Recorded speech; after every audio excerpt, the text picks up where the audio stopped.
Hello everyone, welcome to Debjit Decodes. So in today's video we are going to see the one-dimensional arrays memory representation as well as the address calculation part. So in the last two videos I have discussed all about arrays as well as say some operations like traversing, inserting, deleting and all these things, right? So today we are going to mostly see this memory representation as well as address calculation. Though in the last two videos I have already talked a little about this thing, mainly the memory representation. So I would recommend you to go and watch those two videos first, then come back to this video for an absolute crystal clear understanding, right? So let us have a look into this thing. Suppose say, as you all know that I have already talked about in the last two videos, that this array, this thing means that there is an array of type integer which is having 5 elements 10, 20, 30, 40, 50, right? So array is declared like this.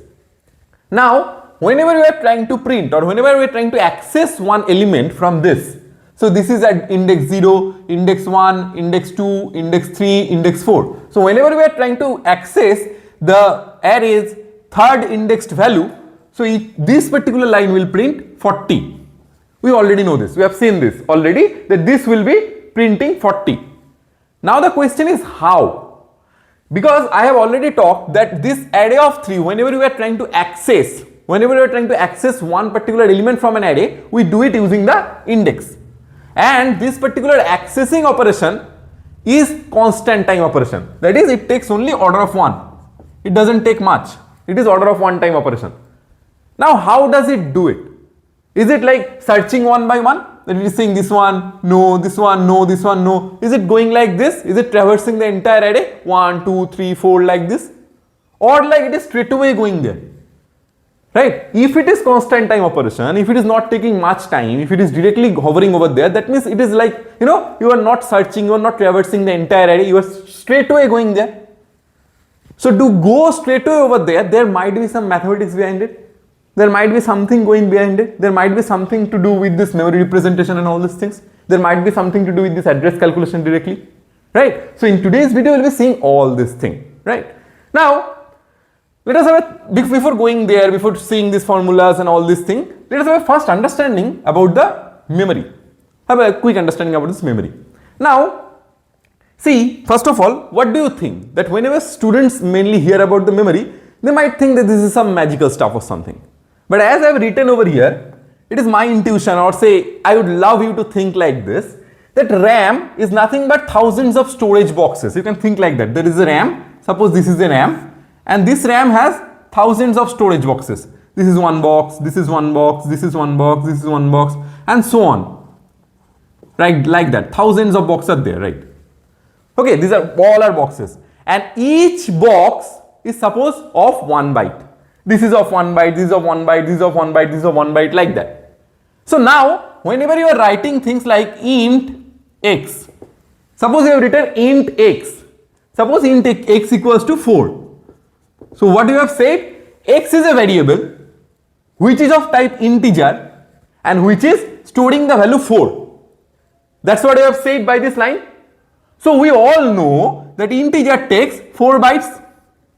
So to make sure that x gets its place or to store this value 4, it needs 4 bytes. So what it will do, because as I said that these are thousands of storage boxes, each one is having 1 byte, so it will be taking this 4 bytes.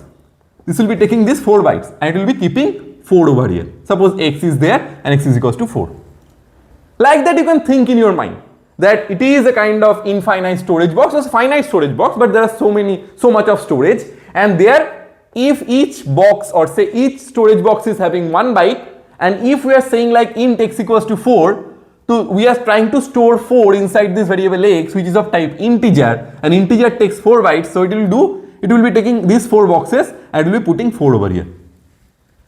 Like that, right? That's how it is doing. Now whenever we are doing this, int array equals to 5. Now try to think in terms of array, because this is a single variable. This can store only one value. But as we know that array is a contiguous thing, it stores homogeneous multiple values. So if you can see here, we can write 5, we can write 50, we can write whatever the value it is possible. Right? This is static, but we can write any value, any large value. For an instance, here 5 is written. So if we are trying to store 5 integer, one integer takes 4 bytes, so 5 integer will take 20 byte. So in that case, what it will do? It will be first occupying this 20 bytes. Suppose this is 20 byte. It will be occupying this 20 byte. So it can start from anywhere. Say the first address is 1000. So it is starting from 1000. It will go up to 1019. Like that, it can move up to. Now the first element is 10. So 10 will be between. 10 will be occupying 1 because 4 bytes. It will be occupying the 1000, 1001, 1002, and 1003. 10 will be occupying this. 20 will occupy 1004, 1005, 1006, 1007, and so on. So 30 will occupy like that, and the last 50 will occupy 1017, 1008, 1016, 1017, 1018, 1019, and so on. This particular, whenever you are declaring this array int array 5, it will be giving 5 integers will be stored. So each integer will be having 4 bytes. So it will be giving total 20 bytes of contiguous space in the memory location. So that's how this particular thing you can imagine, you can visualize in your brain, right? So that's how it is working. So now, as you have understood a little bit about this memory part, let us have a clear understanding about this thing. Suppose say this can be 1000, you can understand any memory location. This can be 1000, it can be say 5555. From anywhere, whenever it can find a space which is available anywhere in the memory location, say it is starting from 1, the first address is 1, and it is going up to 1 crore. Inside that somewhere there is something, but somewhere it has found that I can give here 20 bytes. Say it is starting from 1 to 1 crore, and there are so many things can be already there. Now it has found that from 7,77,777 to 8,12,075, 752, there is some space. So whenever you are trying to allocate some space, that 20 bytes, it can start from 77777 to say 20 bytes, contiguous 20 bytes. You can think like that in your brain, right? So if we want to visualize this, suppose say the starting address is 5555. For the instance, let us have it. Now to have this, how it is actually storing, if you want to see this particular part, see, the first value is 10, then 20, then 30, then 40, then say 50. These are the 5 values. What are their indexes? 0, 1, 2, 3, 4. And suppose if the starting address is 5555, so it will be taking contiguous 20 bytes, right? It is 5555, so it will be 5574. Because if you can see, it was starting from 1000. If it was starting from 1000, it was going up to 1019. Because 1000 is included, not 1020. I hope you are getting my point, because the first element was getting 1000, 1001, 1002, and 1003. The second element was getting 1004, 1005, 1006, 1007, and so on. If you find it like that, it will be 1019. So if you sum it up with 20, then reduce by 1, this is the thing. So this 10 will be going from 5555 to, so 10 will be occupying 5555, then 5556, then 5557, then 5558. These 4 bytes will be taken by 10. Then from 5559, 20 will come in. So this will be 5559. So it will be taking 59, 60, 61, 62. So it will be starting from 5563. Then it will be taking 63, 64, 65, 66. It will be taking 5567. So it will be 67, 68, 69, 70. It will be starting from 5571 to 5574. 5571, 72, 73, 74. I hope you have understood all this point. So if you have understood this thing, that is how actually you can visualize the entire array. So what is this? This particular thing is saying 5 elements will be there. So if you can see 5 elements are there, 10, 20, 30, 40, 50. 5 elements are already there. Now they have the indices, because if you want to access something, you need to have indices. So what are the indices? 0, 1, 2, 3, 4. And these are the, say, memory locations. These are the addresses of each element. So that's how you can think of this entire 1D array, this entire one-dimensional array. This is the memory representation of all this thing. Now there is a question that this index, I have already talked about it in the first video of this particular 1D array. Let us have a quick recap of this thing. Why this index starts from 0? Why not any other number? The answer is very simple. Look, the index represents the offset from beginning. This particular index represents the offset from beginning. What is the meaning of offset? Suppose the starting address of this array is 5555. So where exactly is the first value? What is the distance? What is the distance, or say what is the distance from this particular address to the first element? The distance is 0, if you can see, because this particular thing is the starting address of this array, and this first element is sitting in this address, so you do not need to sum anything. So that's why this particular thing is saying that the index represents the offset from the beginning, right? So this is 1. That means what? If you are fetching 1, you have already said that there is one more element before this. One more element before this, and this particular element, as it is of type integer, so it will be taking 4 bytes. So it will be simply saying that the next element's address will be 5559, because it need to sum 4 with this. If it was character, suppose the character is taking 1 byte, you would have summed 1. If it was float suppose was taking 4 bytes, you would have summed 4. If it was double, it was 8 bytes, you would have summed 8, like that, right? So simply, why index starts from 0? Because the index represents the offset from the beginning. So here, if it was if it is 0, that simply means that this thing, if you sum 0 with this one, you are getting this particular value. As simply as that. The index represents the offset from the beginning. Correct? Now let us have a quick understanding about the base address, because you need to understand this to calculate the address of the particular element, or say to fetch, how you are fetching. If you want to understand that, you need to have a clear understanding about the base address. So what is the meaning of base address? It is simply saying the address of the first element of an array, as simple as that. So if for this case, if the value 10, it is the first element of this array, if the value 10 is present at 5555, so in that case the base address would be 5555.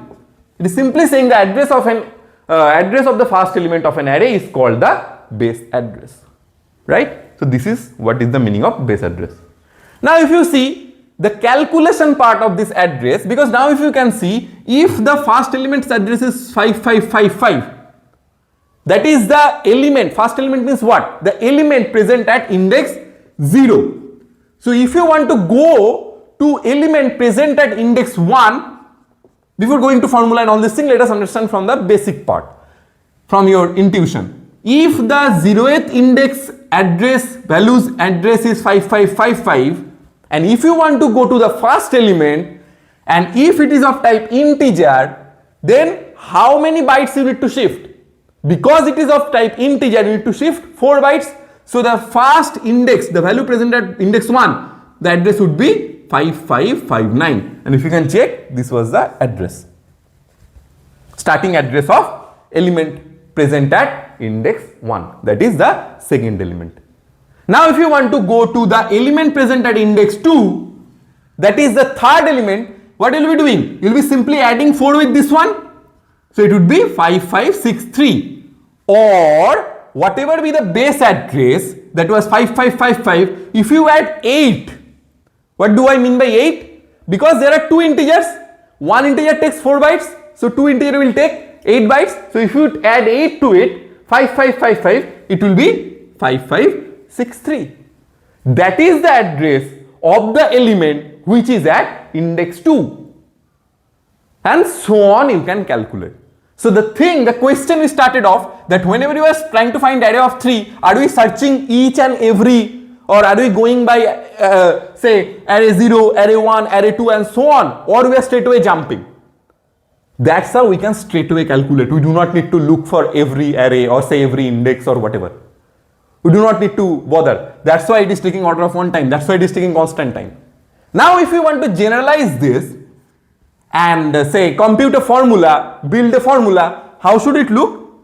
See, LOC stands for location. This stands for location. So location of array of I. So if I want to say location of, I want to fight for this case, location of array of, say I have already found 2. So if I want to find the array of 3, for this case, the starting address is 5555. Location of array of 3 is nothing but, what is the base address? Base address is nothing but the address of the first element, that is 5555 plus, what is I? I is 3, that is the index you are trying to find, into size. What is the size? Integer, so it would be 4. So it is nothing but 5555 plus 12. So it would be 5567. Now if you see, the address of the element present at third index. If you would have simply added 4, it would have been 5567. So the address of the element present at third index of this array, which is having base address as 5555, is equal to 5567 because it is of type integer, so it is taking 4 bytes. That's how you can simply calculate. Now this formula can be twisted a little. What if the index was not starting? There might be a question. What if the index is not starting from 0? You might start index from 1. You might start index from 2, 3, 4, anywhere. So in the next video, whenever we will be talking about mainly the 2D memory representation as well as 2D address calculation, because the questions in say exams like GATE, UGC NET or your university level question, that mainly comes from the 2D arrays and 2D arrays calculation. There is some row major concept, column major concept, we'll be seeing everything. There I will be absolutely detailed discussion I will be doing about this index part. For the time being, I am just making it simple. Just if you can see this and if you can intuition, if you have this intuition in your brain that index starts from 0, this is the exact kind of formula you can use. And you can see that this formula is coming from this intuition. Just now we have talked about this one. So if you want to calculate any index value, you can do it using this formula. I hope it is absolutely clear to you all. Now let us say a numerical. Suppose say the base address is given as 1000. Size is 4, that is integer or float, it can be anything. So A4 it is trying to find. So how we can find? Say LOC of A4 is equal to base is given as 1000 plus I. What is I? I is nothing but say this one 4 into what is the size? Again 4. So it is nothing but 1000 plus 16, 1016. And now another example, if you want to solve it, I am just giving you say pause it and solve it. It is saying that, see here in case of this one, base address is given and size is given. But here it is saying that char name 10. That means we have an array of, the array name is name and it is of type character, right? The base address is given as 2000 and the size of character is 1 byte, it is saying, right? So in that case, what is name of 7? So if you want to try, you can try. It is really simple. So if you want to replace in this formula, it would be nothing but base. What is the base? 2000 plus I into size. What is I? I is this one. So 7 into what is the size? Size of character is 1 byte given. So it would be 2007. Like that you can calculate. Right? You can. This is say for integer or float. This is for say character. You can take any other example where there will be double. You can simply replace and you can get the value. Right? Now just one thing, just one exercise I am giving, just let me know whether you can find it or not. Just one small coding part. So if you write this small piece of code, obviously there should be some previous syntax like hash include std.h because this is a C code. If you write some previous syntax like hash include std.h, int main and all this thing, then you write three lines, int array 4 equals to 55, 66, 77, 88.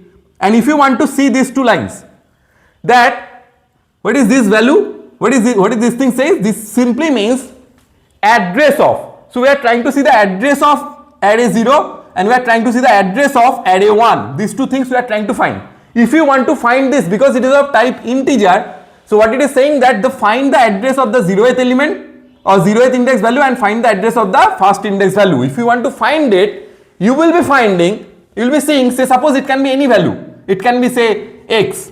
If it is x, because it is contiguous and if it is 0th element and it is first element, it should be x plus 4. Say if it is 2000, suppose it would be 2004. If it is say 5555, it would be 5559.